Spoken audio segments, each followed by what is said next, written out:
So these are all of the problems for young little America, because these colonial colleges, yes, are 9 institutions of higher education chartered in the 13 colonies before the founding of the United States of America during the American Revolution.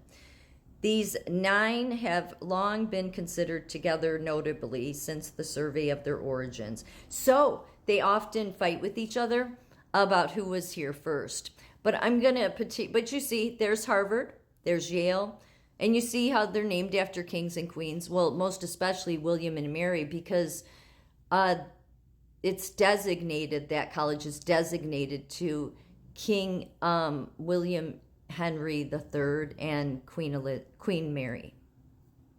So let me just tell you a little bit about this, because this is how you get your body corporations,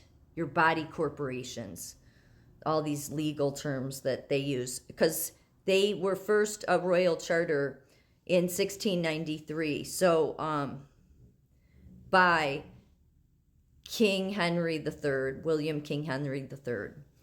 And just a little bit about the College of William and Mary in Virginia.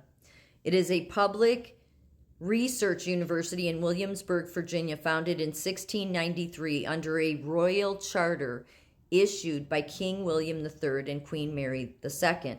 It is the second oldest institution of higher education in the United States and the 9th oldest in the English-speaking world.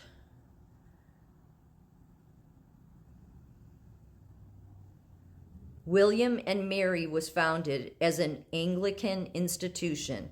Students were required to be members of the Church of England, and professors were required to declare adherence to their 39 articles.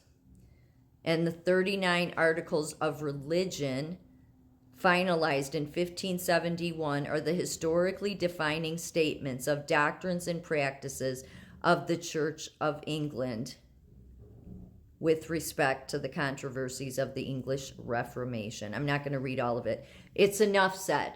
It was basically preparing our education system for the monarchy system, okay? So what the crown did was basically turn, it was already creating institutions where we live under a constitution. Well, really, we don't anymore because of this. This is one of the royal charters. I'm not saying this is the one for that school, but there's many different ones. And you see all the different crests around it. This one's quite interesting. It's one I'm going to zoom in on. Do you see it? You see it? The medical symbol. And what is that? Is that one of those medieval syringes? Just interesting. Yeah. So a little bit about charters. Or royal charters, because it's kind of important. It gets all into the legal terms, which I'm not going to go into all that.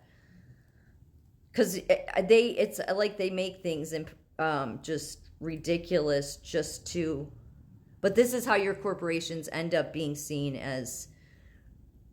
They don't get seen as the same as us. We're considered natural persons, but they are considered individuals with rights.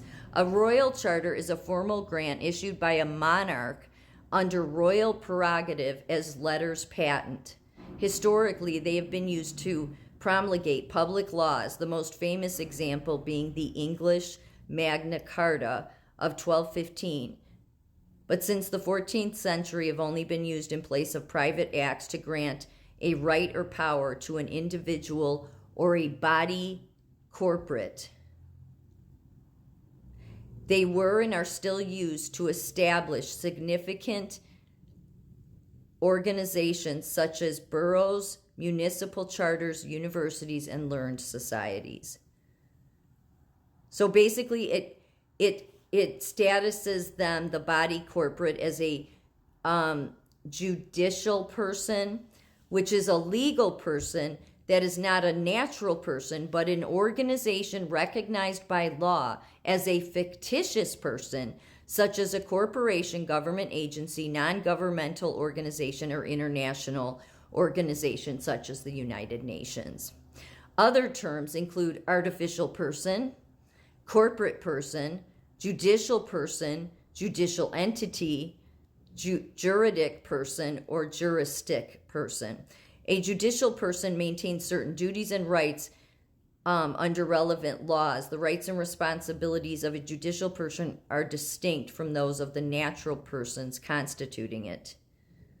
Since the beginning of writing at the start of recorded history, associations have been known as the original form of the judicial person. This is documented for the 1st century AD for Jewish trading companies. In Roman laws, entities gain significance through institutions such as the state. Such as the state, communities, corporations, universities, and their associations of persons and assets, as well as associations. At least 3 persons were required in Rome to found an association. Yeah, and there's two kinds of legal entities, human and non-human in law. A human person is called a natural person, and a non-human person is called a judicial person, a fictitious person. While natural persons acquire legal personality naturally simply by being born, judicial persons must have legal personality conferred on them by some unnatural legal process, and it is for this reason they are sometimes called artificial persons. In the most common cases incorporating a business, legal personality is usually acquired by registration with a government agency. So this is sort of why are they even taken seriously in court? They're all fictitious.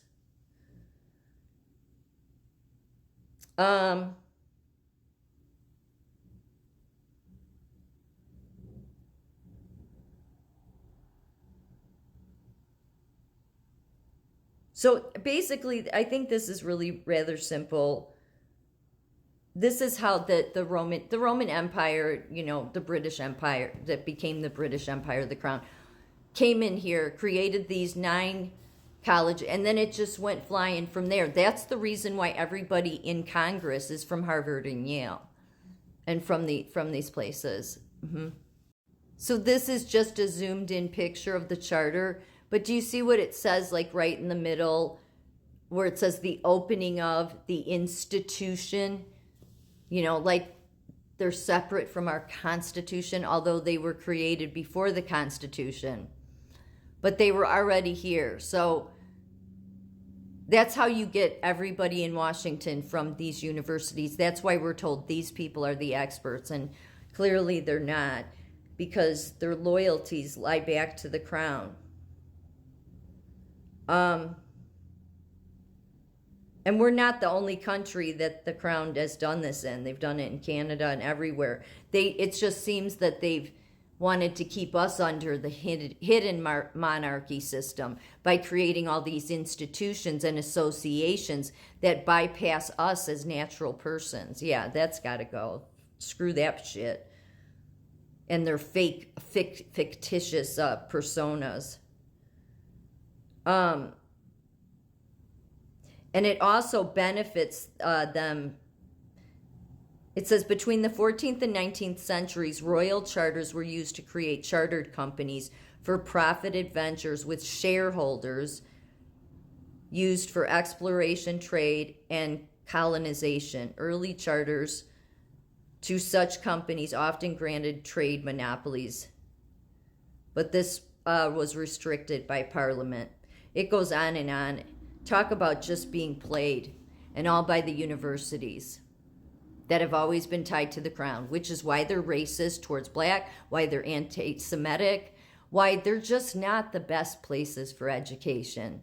They've just been pulling the wool over Americans' eyes.